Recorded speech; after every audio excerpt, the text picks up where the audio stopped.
The Flipside with Michael Loftus is brought to you by the Intergalactic Zionist Conspiracy, because the Earth just isn't big enough for all of our fiendish plans. Thanks for being here.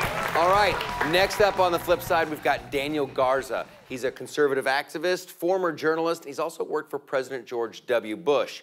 Now, he's the president of the Libre Initiative. Please welcome Daniel Garza to the flip side. Daniel. How's it going, man? Hey, Michael. Good to see you. Thanks for being here. Thank you for inviting me. Have a seat, brother. Thanks for coming out. Thank you. You've got a crazy interesting background that I'd love to talk about. You worked for the Department of Interior. You were the host of your own television show. Correct. And your family life was a little bit different. How'd you start out? Well, I was born in Central California during the grape season. My parents were farm workers who came from Mexico. They saw America as the promised land, and they came here to work hard and save their money and then invest in a business and live their American dream, which they did. And they taught me a lot. They're very wise people.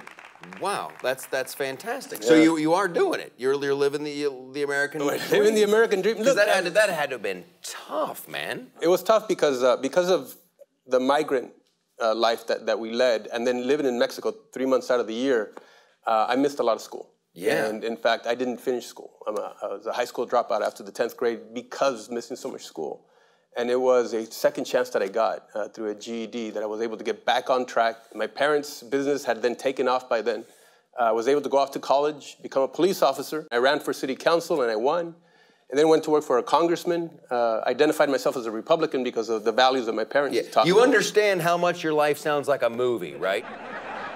The Latino community, because we've benefited so much from what America has given us, we need to be a vanguard of freedom, and we need to stand up for freedom and then preserve those things that made our country great and strong. That's fantastic. Yeah, that's absolutely. So tell me about the Libre Initiative. What are you guys doing? What are you out there? So after my time at the White House, I really saw that there was a lack of a conversation in the Latino communities about the virtues of the free market, about capitalism. Yeah. That the left was dominating the conversation in the Latino community. Progressive Latino nonprofits like National Council of La Raza and LULAC and these folks were actually talking more about how government can help us, how more government assistance is needed to help those who are falling through the cracks. But folks who are able-bodied, we should be focused on creating jobs, economic opportunity and prosperity for those folks, growth in our economy, and that's what we do at the Libre Initiative.